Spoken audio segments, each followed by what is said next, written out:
শয়তান মানুষকে ধ্বংস করার জন্য ফাঁদ এঁকেছে 6টি। যদি আমরা এই 6টি দিকে বাঁচতে পারি তাহলে আমরা শয়তানের সাথে কখনো জাহান্নামে থাকবো। নাম্বার 1, 1 নাম্বার হলো শয়তান আমাদেরকে ধ্বংস করার জন্য সে ভূত পেতে আছে, সে ফাঁদ পেতেছে। 1 নাম্বার নবীজি বললেন, 1 নাম্বার হলো শয়তান মানুষদেরকে শিরক, কুফর, বিদআতের মধ্যে নিমজ্জিত করে দিবে। নাম্বার 1 হলো শয়তান আমাদেরকে শিরকের মধ্যে, কুফরের মধ্যে, বিদআতের মধ্যে শয়তান আমাদেরকে নিমজ্জিত, নিপীড়িত আমাদেরকে করে রাখবে। নাউযুবিল্লাহ। শিরক কাকে বলে, কুফর কাকে বলে, বিদআত কাকে বলে? আসলে আমরা প্রত্যেকটা সংজ্ঞা জানি। আজকে বলেছিলাম, আজকে আলোচনা একাডেমিক আলোচনা। শিরক কাকে বলা হয়? সংক্ষেপে যদি সংজ্ঞাটা আপনার বোঝাবার জন্য আমি এইভাবে সংজ্ঞাটা বলে আপনারা বুঝতে পারবেন। শিরক মানে হলো আল্লাহর সাথে কাউকে অংশীদারিত্ব করা, আল্লাহর সমকক্ষ কাউকে মনে করা, তার নাম হলো শিরক। তার নাম কি? শিরক। 2 নম্বর হলো কুফর। কুফর কাকে বলে? কুফর তাকে বলা হয় যে আল্লাহ যে হুকুম করেছেন নামাজ পড়া, রোজা রাখা, হজ করা, যাকাত দেওয়া, পর্দা করা, আপনি আল্লাহর হুকুমকে অমান্য করলেন, আপনি মানলেন না কিন্তু তিরস্কার করলেন। বলেন যে নামাজ না পড়লে কি হয়েছে? বলে যে রোজা না রাখলে কি হয়েছে? পর্দা না করলে কি হয়েছে? আপনি উপেক্ষা করলেন, তিরস্কার করলেন, অস্বীকার করলেন, আপনি কুফর করলেন। 3 নাম্বার হলো বিদআত। বিদআত মানে হলো আপনি কোনো একটা কাজকে নেক মনে করে, ভালো কাজ মনে করে, আপনি কাজটা আমল মনে করে আপনি করলেন, কিন্তু সেই কথা রাসূল বলেন নাই, সাহাবায়ে কেরাম করেন নাই। যদি আপনি আমলের মনে করে সেই কাজটা করেন, সেই কাজটার নাম হলো বিদআত। শয়তান নাম্বার 1 হলো আমাদেরকে শিরকের মধ্যে নিমজ্জিত করবেন। যদি আমরা শিরক না করি, শয়তান 2 নাম্বার আমাদেরকে কুফরের মধ্যে ফেলাবে। যদি আমরা কুফর না করি, শয়তান আমাদের বেদাতের মধ্যে নিমজ্জিত করবেন। যদি আমরা বেদাত করে ফেলি তাহলে আমরা শয়তানের সাথে জাহান্নামের মধ্যে আমাদেরকে থাকা লাগবে। নাম্বার 1 হলো শিরক। আসলে আমরা 3টা ধাপে আলোচনা করছি, শিরক, কুফর, বেদাত। আমরা সংখ্যা জানলাম প্রত্যেকটা হুকুম কি, প্রত্যেকটা করলে পরে আমাদের কি শাস্তি জানা দরকার আছে না নাই? শিরক কাকে বলে? শিরকের সূচনা কোথা থেকে শুরু হলো? হযরত আদম আলাইহিস সালাতু ওয়াস সালাম থেকে নূহ আলাইহিস সালাতু ওয়াস সালাম পর্যন্ত দূরত্ব ছিল 1000 বছর। চিল্লা বলুন কয় হাজার? 1000 বছর। আল্লাহ রাব্বুল আলামিন সূরাতুন নূহ নামে একটি কোরআনের মধ্যে 29 নাম্বার পারার মধ্যে একটি সূরা তিনি নাযিল করেছেন। আদম থেকে নূহ আলাইহিস সালাতু ওয়াস সালাম পর্যন্ত প্রায় মধ্যকার 1000 বছর অতিবাহিত হয়ে গেল। নূহ আলাইহিস সালাতু ওয়াস সালাম দুনিয়াতে আগমন করার প্রায় 100 বছর আগে আল্লাহ বলছেন, কোরআনের মধ্যে বলেছেন 5 জন ওলি ছিল। চিল্লা বলুন কয়জন ওলি? 5 জন ওলি। আল্লাহ বলছেন ওয়া ক্বালু লা তাযারুন্না আলিহাতাকুম ওয়া লা তাযারুন্না ওয়াদ্দাও ওয়া লা সুওয়াআ ওয়া লা ইয়াগুসা ওয়া ইয়াউকা ওয়া নাসরা। কয়জন? 5 জন। 5 জন ওলি ছিলেন। 5 জন ওলির সাথে মানুষেরা তারা নামাজ পড়তেন। আচ্ছা বলুন তো, ভালো মানুষের সংস্পর্শে থাকলে মনটা ভালো লাগে কি লাগে না? তার সাথে ইবাদত করে শান্তি লাগে, তার সাথে কথাবার্তা বলেও শান্তি লাগে, তার সাথে চলাফেরা করতেও শান্তি লাগে। এই 5 জন ওলির সাথে মুসলমানরা তারা ইবাদত করতেন, কিন্তু 5 জন ওলি তারা মারা গেল। এবার শয়তান আমার মতো পাগড়ি পরলেন, জুব্বা পরলেন, কত বড় হুজুর তিনি সেজে আসলেন। আসার পরে মানুষদেরকে বলল, ও মানুষেরা, তোমাদের মন কেন খারাপ? কিসে তোমাদেরকে মন খারাপ করলো? কারণটাকে আমি জানতে পারি? মানুষেরা বললেন, ভাই আপনার আমরা চিনি না, তবে বলি আমাদের যে 5 জন ওলি ছিল, বলে যে ওলির সাথে আমরা ইবাদত করতাম, ওলির সাথে আমরা কথাবার্তা বলতাম, চলাফেরা করতাম, মনটা খুব ভালো লাগতো। ওলিরা আমাদের থেকে চলে গেছেন, তো আমাদের ইবাদতের মধ্যে আমরা মজা পাচ্ছি না, আল্লাহর ইবাদতের মধ্যে আমরা শান্তি পাচ্ছি না। তখন শয়তান ওই মানুষদেরকে বলেন, আমি যদি তোমাদেরকে 5 জন ওলির চেহারার মতো আমি তোমাদেরকে 5টি মূর্তি বানিয়ে দেই, তাহলে তোমরা তারা যে যে স্থানে বসেছে সেই সেই স্থানে তোমরা তাদের মূর্তিগুলো রাখবে, তাদেরকে সামনে রেখে তোমরা আল্লাহর ইবাদত করবে। নাউযুবিল্লাহ বলবেন না? এই শিরক শুরু হলো, মূর্তি পূজারই শিরক। তারা বললেন, হ্যাঁ অবশ্যই, কেন নয়? ওই শয়তান 5 জন পীরের চেহারা পাথর খচিত মূর্তি বানালেন, তাদের প্রত্যেকের স্থানের মধ্যে মূর্তিগুলা রাখলেন। তারা ওই মূর্তিগুলাকে সামনে রেখে কিন্তু ইবাদত করতো কার? আল্লাহর ইবাদত করত। তারা যখন ইন্তেকাল করলেন, ইন্তেকালের পরে তাদের পরবর্তী প্রজন্মদেরকে শয়তান বলেন, তোমাদের বাপ দাদারা জানো কার ইবাদত করেছে? বলে যে কার ইবাদত করেছে? বলে যে এই যে মূর্তিগুলা দেখা যায়, তারা মূর্তির ইবাদতকে, মূর্তিকে সামনে রেখে তারা আল্লাহকে সাজদা দিয়েছে, মানে হলো তারা আল্লাহর ইবাদতের বায়া ধরেছে মূর্তিগুলাকে। নাউজুবিল্লাহ। শয়তান যখন এই কথা বললেন, এই কথা বলার পরে তারা এবার আল্লাহকে পাওয়ার মাধ্যম বানালেন মূর্তিগুলাকে। এবার তারা মূর্তির পূজা শুরু করে দিল, মূর্তিকে সামনে রেখে তারা সেজদা শুরু করলো। যখন এই অবস্থা শিরকটা শুরু হয়ে গেল, নূহ আলাইহিস সালাতু ওয়াস সালামকে আল্লাহ প্রেরণ করলেন। নূহ নবী আলাইহিস সালাতু ওয়াস সালাম তিনি অনেক দাওয়াত দিলেন, অনেক বোঝালেন। ওয়া ক্বালু লা তাযারুন্না আলিহাতাকুম, 29 নম্বর পারার আপনি 10 নম্বর পৃষ্ঠা থেকে সূরাটা শুরু, আপনি তরজমা করে দেখবেন। আল্লাহ এই হাবিব, এই নবী তিনি অনেক দাওয়াত দিলেন। কি কার কথা কে জানে, কে বা বুঝে? বলে যে যখন বললেন ওয়া ক্বালু লা তাযারুন্না আলিহাতাকুম, হে মানব সম্প্রদায়, তোমরা কার ইবাদত করছো? তোমরা নিজেরা তাকে সৃষ্টি করেছো, তোমরা হলে খালেক, সে হলো সৃষ্টি। খালেক হয়ে সৃষ্টির ইবাদত তোমরা কিভাবে করো? তিনি যখন বাধা প্রদান করলেন, তখন তাদের রাষ্ট্রের বড় বড় মানুষেরা বললেন ওয়া ক্বালু লা তাযারুন্না আলিহাতাকুম, তোমরা মানুষদেরকে বললেন তোমরা এই মূর্তিগুলা ইবাদত থেকে নূহ নবীর কথার মাধ্যমে তোমরা সরে যেও না। নাউজুবিল্লাহ। শিরিক সেখান থেকে শুরু হলো। শিরিক কয় প্রকার?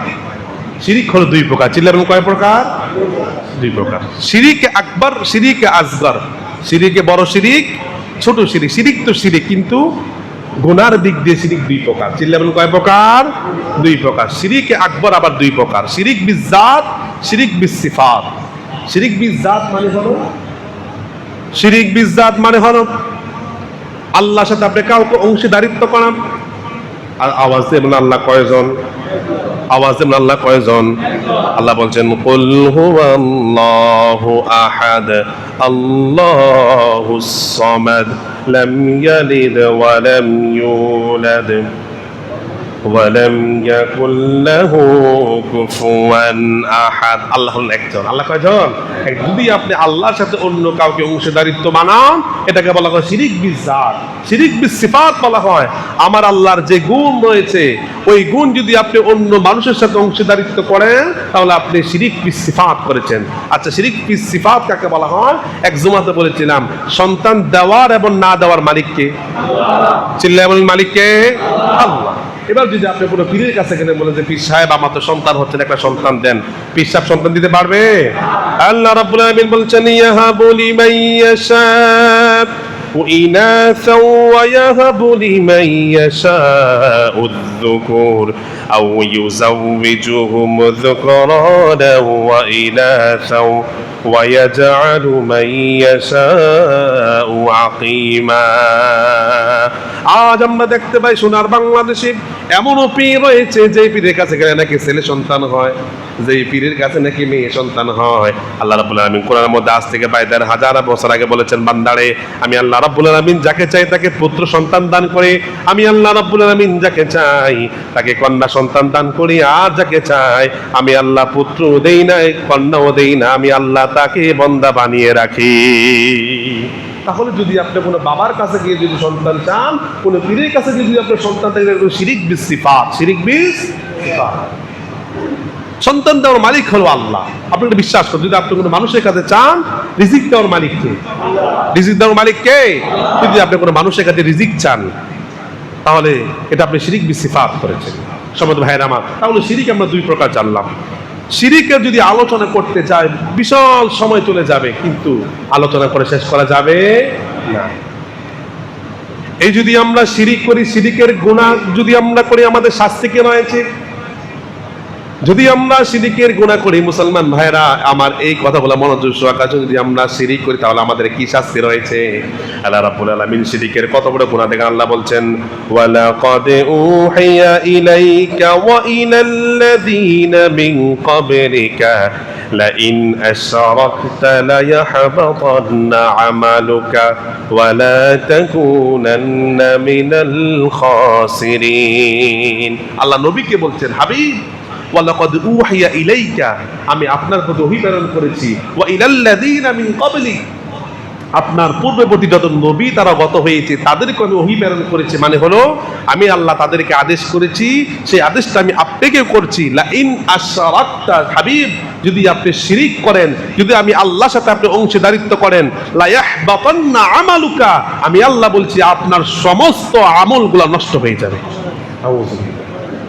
নবীরে বলেছেন, মানে হলো আমাদেরকে বলেন নাই, আমাদেরকে বলেন নাই। নবী কি শিরিক করেছেন? না, নবীকে বলা মানে হলো আমাদেরকে বলা। বন্ধুগণ আমার, ভাইয়ার আমার, গভীর মনোযোগ। সূরাতুল লুকমানের মধ্যে আল্লাহ রাব্বুল আলামিন বলছেন ইন্নাশ শিরকা লাযুলমুন আযীম, নিশ্চয়ই শিরিকের গুনাহ হলো মহাগুনাহ। আল্লাহ মহাগুনাহ বললেন, ওই জায়গায় নবীকে বললেন, নবী যদি আপনি শিরিক করেন আপনার সমস্ত আমল বিনষ্ট হয়ে যাবে। আপনি যদি 5 ওয়াক্ত জামাতের সাথে যদি নামাজ আদায় করেন, যদি আপনি ভালো কাজ করেন, যদি আপনি রমাদান মাসে রোজা রাখেন, যদি আপনি নফল রোজা রাখেন, আপনি নামাজ পড়তে পড়তে সাজদা দিতে আপনার কপালের মধ্যে কালো দাগ পড়ে গিয়েছে বন্ধু, যদি আপনি শিরিক যদি করেন আপনার সমস্ত আমল বিনষ্ট হয়ে যাবে। আল্লাহ বলছে ইন্নাশ শিরকা লাযুলমুন আযীম, নিশ্চয়ই শিরিক হলো মহাগুনাহ, শিরিকের গুনাহ করা যাবে না। আল্লাহ রাব্বুল আলামিন আয়াতের মধ্যে বলছেন ইন্নাল্লাহা লা ইয়াগফিরু আইয়ুশরাকা বিহি ওয়া ইয়াগফিরু মা দুনা যালিকা লিমান ইয়াশা। আল্লাহ রাব্বুল আলামিন বলছেন, হাবিব আমার, বন্ধু আমার, ইন্নাল্লাহা লা ইয়াগফিরু আইয়ুশরাকা বিহি ওয়া ইয়াগফিরু মা দুনা যালিকা লিমান ইয়াশা। আমি আল্লাহ রাব্বুল আলামিন যা চাই সমস্ত গুনাহ মাফ করে দেব, কিন্তু শিরিকের গুনাহ আমি আল্লাহ মাফ করব না। আল্লাহ শিরিকের গুনাহ ছাড়া সমস্ত গুনাহ আল্লাহ চাইলে মাফ করে দিবেন, কিন্তু শিরিকের গুনাহ আল্লাহ মাফ করবেন না আল্লাহ। ভাইরা আমার, বন্ধুরা আমার, শিরিকের গুনাহ কত বড় গুনাহ জানেন? নবীজি দরবারে সাহাবায়ে কেরাম বসা হয়েছেন। একদল সাহাবায়ে কেরাম তারা সফরের মধ্যে বের হলেন, তাদের খাবার শেষ হয়ে গেল। একজন সাহাবীকে বললেন, যাও নবীজির কাছে যাও। নবীকে গিয়ে বলল, আমাদের খাবার শেষ হয়ে গিয়েছে, যাতে করে নবীজি আমার জন্য গোশত এবং রুটি যেন নবীজি আমাদের জন্য পাঠায়, হাদিয়া পাঠায় আমাদেরকে খাওয়ার জন্য। সাহাবী নবীজির দরবারে আসলেন। আসার পর একজন সাহাবী তিনি আসলেন, এসে প্রশ্ন করলেন, ইয়া রাসূলুল্লাহ, আচ্ছা বলুন তো আল্লাহ আমার কতটুকু কাছে, কতটুকু নিকটবর্তী একটু বলেন। নবীজিকে প্রশ্ন করলেন, আল্লাহ কতটুকু নিকটবর্তী? আল্লাহ রাব্বুল আলামিন সঙ্গে সঙ্গে তিনি আয়াত নাযিল করে দিলেন, ওয়া ইযা সাআলাকা ইবাদি আন্নী ফাইন্নী করিব। হাবিব আমার, যদি আমার কোনো বান্দা আপনার প্রশ্ন করে আমি আল্লাহ কতটুকু নিকটবর্তী, আপনি বলবেন আমি আল্লাহ বান্দার একদম নিকটবর্তী। সুবহানাল্লাহ।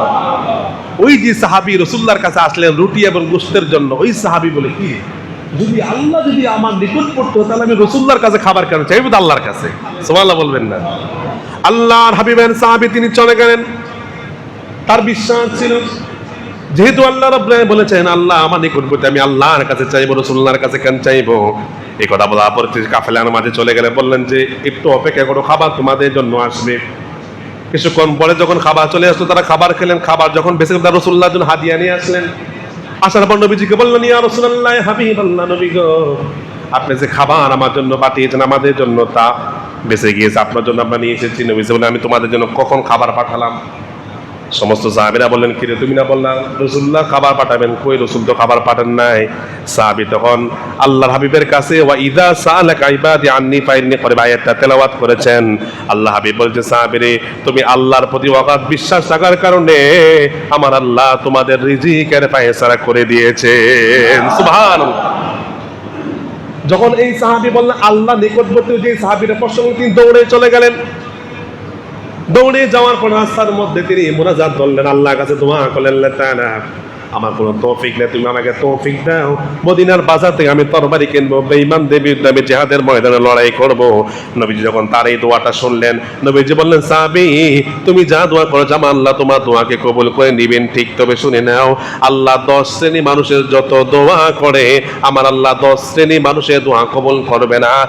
এক নাম্বার হলো আশ-শিরকু বিল্লাহ, যারা শিরকের গুনাহ করবে তারা যত দোয়া করবে আমার আল্লাহ মুশরিকের দোয়া তিনি কখনো কবুল করবেন না। বন্ধু যদি আপনি শিরিক করেন আর যত আল্লাহর কাছে কান্নাকাটি কোনো মক্কায় তাওয়াফ করেন না কেন, যত কান্না করেন কিন্তু আপনার দোয়া আল্লাহ কবুল করবেন রাসূল বলেছেন। তাহলে ভাইয়েরা আমার, শিরিকের গুনাহ আমাদেরকে করা লাগবে না, কি বলেন? নাকি শিরিকের গুনাহ আমরা ছেড়ে দিব ইনশাআল্লাহ? বলেন। 2 নাম্বার হলো শয়তান আমাদের জন্য যে ফা দেখেছে। 1 নাম্বার বলেছিলাম শিরিক, 2 নাম্বার হলো কুফর। যদি শিরিক মুসলমান না করে তাহলে কুফরের মধ্যে নিমজ্জিত করে, যদি কুফর না করে তাহলে 3 নাম্বার বিদআতের মধ্যে নিমজ্জিত করে। দেখে বিদআত করে কিনা, এটাকে আমল মনে করে কোনো নতুন কিছু করে কিনা। বলেছে বেদাত করলে কি গুনাহ রয়েছে। রাসূল বলেছেন কুল্লু বিদআতিন দালালা ওয়া কুল্লু দালালাতিন ফিন্নার। নবীজি বললেন যারা বেদাতের গুনাহ করবে তারা পথভ্রষ্ট হয়ে যাবে, আর যারা পথভ্রষ্ট হয়ে যাবে তারা জাহান্নামের মধ্যে নিমজ্জিত হবে। রাসূল বলেছেন কঠিন কিয়ামতের ময়দানে হাউজে কাউসারের পানি যখন নবীজি পান করাবেন, হঠাৎ করে একজন মানুষ যখন সামনে আসবেন নবীজি তাদের সামনে আল্লাহ রাব্বুল আলামিন একটি কালো পর্দা ফেলে দিবেন।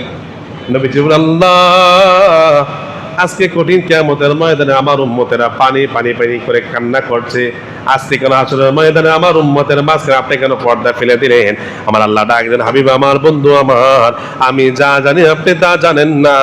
আপনার ইন্তেকালের পরে, আপনি দুনিয়া থেকে যাওয়ার পরে আপনার এই উম্মতেরা আপনি যা বলেন নাই, যা করেন নাই, তারা ইসলামের মধ্যে নতুন নতুন জিনিস আবিষ্কার করেছে, মানে হলো বেদাত করেছে। বেদাত করার কারণে আজকে কিয়ামতের ময়দানে হাউজে কাউসারের পানি তারা পান করতে পারবে না। নাউযুবিল্লাহ। তাহলে শয়তান 1 নম্বর আমাকে আপনাকে শিরিক করার জন্য বলবে। যদি আমরা শিরিকের গুনাহ না করি, যদি আমরা বেঁচে থাকি, আমাদেরকে কুফরের মধ্যে ফেলা। যদি আমরা কুফর না করি, আমাদেরকে বিদআতের মধ্যে নিমজ্জিত করবেন। এটা হলো 1 নম্বর 3টি পদ। 2 নম্বর হলো শয়তান আমাদেরকে 6টি পা দেখেছে। 6 এর মধ্যে 2 নম্বর হলো যখন আপনি শিরিকের গুনাহ করবেন না, কুফরের গুনাহ করবেন না, বিদআতের গুনাহ করবেন না, তখন শয়তান আপনাকে কবিরা গুনাহ দিকে আপনাকে ধাবিত করবে। নাউজুবিল্লাহ বলবেন না। কবিরা গুনাহ থেকে আমাকে ধাবিত করবেন না। আল্লাহ রাব্বুল আলামিন বলছেন কবিরা গুনাহ কত বড় গুনাহ। ইনতাজিতানিবু কাবাইরা মা তুনহাউনা আনহু নুকাফির আনকুম সাইয়্যাতিকুম ওয়া নুদখিলকুম মুদখালান কারীমা। আল্লাহ বলছে বান্দারে, আমি আল্লাহ রাব্বুল আলামিন তোমাদেরকে কবিরা গুনাহ থেকে বাঁচার জন্য বললাম। যদি বান্দা তোমরা কবিরা গুনাহ থেকে বাঁচতে পারো, তোমাদের কবিরা গুনাহ চাইতে ছোট ছোট যত গুনাহ হয়েছে, কবিরা গুনাহ থেকে বাঁচার কারণে ছোট ছোট গুনাহগুলোকে আমি আল্লাহ মাফ করে দিব। সুবহানাল্লাহ। কবিরা গুনাহ কাকে বলে? নবীজিকে প্রশ্ন করা হলো, ইয়া রাসূলুল্লাহ, হাবিবাল্লাহ, কবিরা গুনাহ কি করলে কবিরা গুনাহ হয়? অনেক হাদিসের মধ্যে অনেক প্রকার রয়েছে, সর্বমোট 100 প্রকার রয়েছে, 100 কবিরা গুনাহ রয়েছে। সেগুলো বলা আমার সময় নেই, কিন্তু নবীজি বললেন 5টি বড় বড় গুনাহ রয়েছে, যে 5টি বড় বড় গুনাহ হলো কবিরা গুনাহ। কয়টি বড় বড় গুনাহ? 5টি গুনাহ করলে আপনি কবিরা গুনাহ করেছেন। অন্য প্রকার রয়েছে। 1 নম্বর নবীজি বলেন আল ইশরাকু বিল্লাহ, আল্লাহর সাথে যে ব্যক্তি শিরিক করবে সে কবিরা গুনাহ করবে। সে কি গুনাহ করবে? 2 নম্বর ওয়া হুকুকুল ওয়ালিদাইন, যারা পিতামাতার সাথে অন্যায় ব্যবহার অর্থাৎ নাফরমানি করবে, অবিচার করবে, পিতামাতা কথাবার্তা শুনবে না, পিতামাতা খেদমত করবে না, পিতামাতার প্রতি খেয়াল রাখবে না, তাদের কবিরা গুনাহ। কে বলেছেন? রাসূলুল্লাহ সাল্লাল্লাহু আলাইহি সাল্লাম বলেছেন। 3 নাম্বার ওয়াকাতলুন নাফস, নবীজি বলছেন অন্যায়ভাবে মানুষকে হত্যা করা। অন্যায়ভাবে মানুষকে হত্যা করা। এখন মনে হয় অন্যায়ভাবে মানুষকে হত্যা করে না, কথা বলেন না, হত্যা করে কি করে না? নবীজি বললেন এটা হলো কবিরা গুনাহ। নাম্বার 4 হলো নবীজি বললেন মিথ্যা শপথ খাওয়া। বলো যে মিথ্যা শপথ কাকে বলে? আপনি দোকানে গেলেন, আপনি এক জোড়া জুতা নিলেন, জুতার দাম হলো 800 টাকা। আপনি বলেন যে ভাই 750 টাকা দেওয়া যায় না? এবার দোকানদার বলে আল্লাহর কসম ভাই আমার 750 টাকায় কিনা, কিন্তু তার কিনা ছিল 600 টাকা। তার কিনা ছিল কত টাকা? 600। সে বললো যে আল্লাহর কসম ভাই আমার কিনা 750 টাকা। এরকম ব্যবসায়িক আমাদের সমাজে নাই? নাই আছে? আছে মানে আমার ভাইয়েরা, বন্ধুরা আমার, নবীজি বললেন আত-তাজিরুস সাদুকুল আমিন মা'আন নাবিয়্যিনা ওয়াস-সিদ্দীকিনা ওয়াশ-শুহাদা'i ওয়াস-সালিহিন। নবীজি বললেন ব্যবসায়িকদের কত সম্মান জানো? নবীজি বললেন যে সমস্ত সৎ ব্যবসায়িকরা রয়েছে তাদের হাসন নাচর হবে নবীদের সাথে, শহীদদের সাথে, সালেহিনদের সাথে, নেককার বান্দা বান্দির সাথে তাদের হাসন নাচর হবে। সুবহানাল্লাহ, কত বড় নবীজি বললেন। এই জন্য মিথ্যা শপথ খাওয়া যাবে না। নাম্বার 5 হলো কবিরা গুনাহ হলো মিথ্যা সাক্ষী দেওয়া। মিথ্যা সাক্ষী, যে মানুষটা কোনো দোষ করে নাই সেই মানুষটাকে মিথ্যা সাক্ষী দিয়ে ফাঁসির কাস্টে ঝুলানো, বছর কি বছর পরে জালিমের কারাগারে রাখানো। যদি আপনি মিথ্যা সাক্ষী দেন, কাল হাসরের ময়দানে আল্লাহর কাঠগড়ায় আপনাকে দাঁড়াতে হবে। ঠিক কিনা বলেন? বন্ধুগণ আমার, ভাইয়েরা আমার, যদি আপনি কবিরা গুনাহ করেন, যদি আপনি কবিরা গুনাহ করার পর যদি আপনি তাওবা না করে যদি মারা যান, তাহলে আপনি তো নির্ঘাত জাহান্নামে চলে যাবেন। যদি আপনি কবিরা গুনাহ তাওবা ছাড়া কখনো মাফ হবে না, আমাদেরকে মাফ চাইতে হবে। নাম্বার 3 হলো, আমার সময় কম বলছি, যদি আপনি শিরকের গুনাহ আপনি করাবে, কুফরের গুনাহ করাবে, বেদাতের গুনাহ করাবে, যদি আপনি 3টা না করেন তাহলে আপনি 2 নাম্বার কবিরা গুনাহ করেন। যদি আপনি কবিরা গুনাহও যদি না করেন, তাহলে ছোট ছোট গুনাহগুলোকে আপনার কাছে হালকা করে দিবে শয়তান। বলো যে ছোট গুনাহ তো করলে কোনো সমস্যা নাই, আল্লাহ মাফ করে দিবে। শয়তানের বড় ফাঁদ হলো এটা। কিন্তু বন্ধুগণ আমার, ভাইয়েরা আমার, রাসূল কারীম সাল্লাল্লাহু আলাইহি ওয়াসাল্লাম বলেছেন, উম্মত তুমি শোনো, ছোট গুনাহকে তুমি ছোট গুনাহ মনে করো না, কিন্তু ছোট ছোট গুনাহগুলা জমতে জমতে পাহাড় হয়ে যাবে, আর ওই পাহাড় ছোট গুনাহ হয়ে তোমাদেরকে ধ্বংস করে ফেলবে। ছোটকে ছোট মনে করা যাবে না।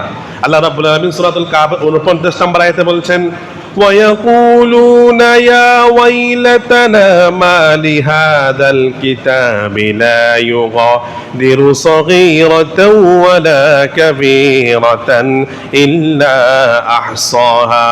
মুসলমান, কিয়ামতের ময়দানে যখন আমরা আমলনামা ডান হাতে পাবো, বাম হাতে পাবো, আল্লাহ বলবেন, ইকরা কিতাবাকা কাফা বিনাফসিকাল ইয়াউমা আলাইকা হাসিবা। বান্দারে, তোর আমলনামা আমি তোর হাতে দিলাম, তোর আমলনামা তুই নিজেই পড়ে দেখ। এবার যখন আমরা আমলনামা পড়বো, তখন মানুষেরা বলবো, ইয়াকুলুনা ইয়া ওয়াইলাতানা মা লিহাদাল কিতাব লা ইউগাদিরু সাগীরাতাও ওয়ালা কাবীরাতান ইল্লা আহসাহা। আফসোস, আমার এই আমলনামা কেমন আমলনামা! আমি ছোট থেকে ছোট একটা গুনাহ করেছিলাম, ছোট থেকে ছোট একটা আমল করেছিলাম, বড় থেকে বড় একটা গুনাহ করেছিলাম, বড় থেকে বড় একটা ভালো কাজ করেছিলাম, সব তো লেখা। তাহলে ভাইয়েরা, বন্ধুরা আমার, আওয়াজ দিয়ে বলেন, ছোট গুনাহরে যদি আমরা হালকা মনে করি, যদি আমরা গুনাহ করি, তাহলে এই ছোট গুনাহ লেখা হয় কি হয় না? শয়তানের 3 নাম্বার ফাঁদ হলো ছোট গুনাহগুলোকে, সগীরা গুনাহগুলোকে আমাদের কাছে হালকা বানিয়ে দেওয়া। ছোট গুনাহ তো করলে কোনো সমস্যা নাই। সমস্যা আছে না নাই? আছে না নাই? আছে। তোমাদের ভাইয়েরা আমার, নাম্বার 4 হলো, আমি সংক্ষেপে বলে যাচ্ছি, শয়তানের আরেক নাম্বার ফাঁদ হলো, যদি আমরা 3টা না করি, 4 নাম্বার আমাদেরকে ফাঁদে ফেলাবেন, গুনাহ আমাদেরকে ধ্বংস করার জন্য, যে ভালো কাজ থেকে আমাদেরকে বিরত রাখবেন। ভালো কাজ থেকে আমাদেরকে, আপনি আমতলা দিয়ে চৌধুরী মসজিদে নামাজের জন্য আসলেন, আমতলার মধ্যে একদল মানুষ তারা দোকানের মধ্যে বসে আছে, আপনি বললেন যে ভাই নামাজের জন্য আসেন, এটা ভালো কাজ না খারাপ কাজ? নিশ্চিত ভালো কাজ। এবার আপনাকে শয়তান ধোঁকা দেবে, তার খেলাতেই দেখুক, তার কাজ সেই করুক, তার গল্পতেই করুক, আমার নামাজ আমি করি। এটা সবচেয়ে বড় ধোঁকা শয়তান আপনাকে দিবে। সবচেয়ে বড় ধোঁকা আপনার শয়তান। শয়তান 4 নাম্বার কাজ হলো ভালো কাজ আপনাকে করতে দিবে না। আল্লাহ রাব্বুল আলামিন বনি ইসরাঈলের জামানায় জিব্রাইলকে পাঠালেন, জিব্রাইল যাও অমুক অঞ্চলটাকে তুমি ধ্বংস করে দাও। হযরত জিব্রাইল বললেন, আল্লাহ তাআলা আমি অঞ্চল কিভাবে ধ্বংস করব? অঞ্চলের মধ্যে একজন আবেদকারী আছে, যে আপনার 5 ওয়াক্ত নামাজ পড়ে, আপনার ইবাদত করে, আপনার আমলের মধ্যে মশগুল থাকে, আমি তাকেও কি ধ্বংস করে দেব নাকি? আল্লাহ রাব্বুল আলামিন বলছে, জিব্রাইল সবার আগে তুমি ওই আবেদকারীকে তুমি ধ্বংস করে দাও। আল্লাহ, এটা কেমনে হলো? সে আপনার ইবাদত করে, আপনি বলছেন তাকে আগে ধ্বংস করার জন্য, কারণটা কি? আল্লাহ বলছে, জিব্রাইল সে নামাজ পড়েছে, ইবাদত করেছে, কিন্তু অন্য জনরে ইবাদত করার জন্য কখনো ডাকে না। এই জন্য শয়তানের 4 নাম্বার ফাঁদ হলো ভালো কাজ আমাদেরকে করতে দিবে, তার কাজ সে করুক, আমার কাজ আমি করি। এটা কোনো সভ্য মুসলমানের কাজ হতে পারে না। নাম্বার 5 হলো কম গুরুত্বপূর্ণ আমলকে আমলে ব্যস্ত রেখে বেশি গুরুত্বপূর্ণ আমল থেকে আপনাকে সরিয়ে দিবে। বলে যে কেমন? আপনি নামাজ পড়বেন, ঠিক, নামাজ হলো সকাল, নামাজ হলো ধরলাম আপনার আসরের নামাজ 5টায়, আপনার দোকানে কাস্টমার ভিড়, আপনি বলেন নামাজ তো পড়বই, একটু পড়ে না হয় পড়ি, কাস্টমারগুলো বিদায় দিই, কিন্তু কাজটা কিন্তু গুরুত্বপূর্ণ, তার চাইতে বেশি গুরুত্বপূর্ণ কি নামাজ। কিন্তু শয়তান বলবে একটু দোকানদারিটা করে নিই, কাস্টমারগুলো বিদায় দিই, নামাজ তো আমি ঠিকই পড়বো। কিন্তু শয়তানের 5 নাম্বার ফাঁদ হলো কম গুরুত্বপূর্ণ কাজ আপনাকে ব্যস্ত রেখে বেশি গুরুত্বপূর্ণ কাজ থেকে আপনাকে সরিয়ে দিবে। তাহলে যদি আপনার আজকে আপনার মনে যদি এই কল্পনাটা আসে যে একটু দোকানদারি করি, একটু গাড়িটা চালাই, আমি প্যাসেঞ্জারকে নামিয়ে নামাজটা পড়ব, যদি আপনি এটা মনে করেন, আপনি মনে করবেন যে আপনার ভিতরে শয়তান ফাঁদ রেখেছে। নাম্বার 6 হলো, সর্বশেষ হলো, আমি সংক্ষেপে বলে যাচ্ছি, আমলের মধ্যে অহংকার ঢুকিয়ে দেওয়া। আমলের মধ্যে বলতেছে আমি তো খুব নামাজ পড়ি, আমি তো খুব রোজাদার, আমি তো তাহাজ্জুদ পড়ি। সকালবেলা হোটেলে গিয়ে চোখ চুলকায়, বলে যে ভাই রাতে মনে হয় ঘুমান নাই। বলে যে কেমনে ঘুমামো, তাহাজ্জুদ তো পড়েছি, জিকির আজকার করেছি। বেটা যে তাহাজ্জুদ পড়েছে এটা মানুষদেরকে জানায়, এরকম আছে না নাই? আমলের মধ্যে অহংকার করা যাবে। সবাই তো ভাইয়ের আমার সময় আমার শেষ। তাহলে আমরা শয়তান মানুষকে ধ্বংস করার জন্য ফাঁদ এঁকেছে কয়টা? 6টা। 1 নাম্বার হল সঙ্গে বলছি শিরিক করা, কুফর করা, বিদআত করা। যদি আপনি এগুলো না করেন, 2 নাম্বার আপনাকে কবিরা গুনাহ করাবে। যদি আপনি কবিরা গুনাহ না করেন, সগীরা ছোট গুনাহকে আপনার কাছে হালকা বানিয়ে দিবে। নাম্বার 4 হলো ভালো কোনো নেক কাজ থেকে আপনাকে দূরে রাখবে, নেক কাজ করতে আপনার ভালো লাগবে না। নাম্বার 5 হলো কম গুরুত্বপূর্ণ কাজে ব্যস্ত রেখে বেশি গুরুত্বপূর্ণ কাজ থেকে, আমল থেকে আপনাকে দূরে সরিয়ে দিবে। নাম্বার 6 হলো আপনার ভিতরে অহংকার ঢুকিয়ে দিবে। আচ্ছা ভাইরা বলুন তো, এই 6টি রোগ থেকে বাঁচার দরকার আছে না নাই? আমরা কি বাঁচতে চাই কি চাই না? আমাদেরকে 4টি কাজ করতে হবে। যদি আমরা শয়তানের এই 6টি ফাঁদ থেকে বাঁচতে চাই, আমাদেরকে 4টি কাজ করতে হবে। নাম্বার 1 হলো সৎ পরিবেশে ভালো মানুষের সাথে আমাদেরকে চলাফেরা করতে হবে। আল্লাহ বলছেন কুনু মাআস সাদিকিন, কুনু মাআস সাদিকিন। যদি আপনি ভালো মানুষের সাথে থাকেন, রাসূল বলেছেন আল মারউ আলা দীনি খলিলিহি। নবীজি বলছেন মানুষ তার বন্ধু ধর্মেই চলে। তো বলে যে কেমন? বলে যদি আজানের পরে আপনার বন্ধুটা নামাজে আসে, আপনি নামাজে আসবেন। যদি আজানের পরে আপনার বন্ধু নামাজে না আসে, আপনি নামাজে আসবেন না। এই জন্য ভালো মানুষের সাথে আমাদের চলাফেরা করতে হবে। 2 নাম্বার নিয়মিত ইস্তিগফার পড়তে হবে। ইমাম তাইবী রাহমাতুল্লাহ আলাইহি বলেছেন যদি কোনো ব্যক্তি একবার ইস্তিগফার পড়ে, শয়তান ওই ব্যক্তিকে জাহান্নামে নেওয়ার জন্য যে রশি এঁকেছে, একবার ইস্তিগফার পড়ার কারণে ওই ইস্তিগফার শয়তানের রশিটাকে কেটে দিয়েছে। সুবহানাল্লাহ। 3 নাম্বার হলো আল্লাহর কাছে উপকারী জ্ঞান চাওয়া। যদি আপনার জ্ঞান না থাকে, আপনি শয়তানের ফাঁদ থেকে বাঁচতে পারবেন না। নাম্বার 4 হলো নফস এবং শয়তানকে চিনা। নফস এবং শয়তানকে চিনা এবং শয়তান এবং নফসের ফাঁদ থেকে জানা, অর্থাৎ ফাঁদ থেকে বাঁচার জন্য কি কি করা দরকার তা জানা। সম্মানিত ভাইয়েরা আমার, আজকে এই জুমাতে যে কথাগুলো বললাম, সংক্ষিপ্ত আকারে বললাম, আমাদের আল্লাহ রাব্বুল আলামিনের কাছে দোয়া করছি আল্লাহ যেন আমাদের শয়তানের ফাঁদ থেকে আমাদেরকে বাঁচায়। বলেন আমিন। আল্লাহ যেন আমাদেরকে জান্নাত নসিব করে। বলেন আমিন। ওয়া মা আলাইনা ইল্লাল বালাগ। আসসালামু আলাইকুম ওয়া রাহমাতুল্লাহ।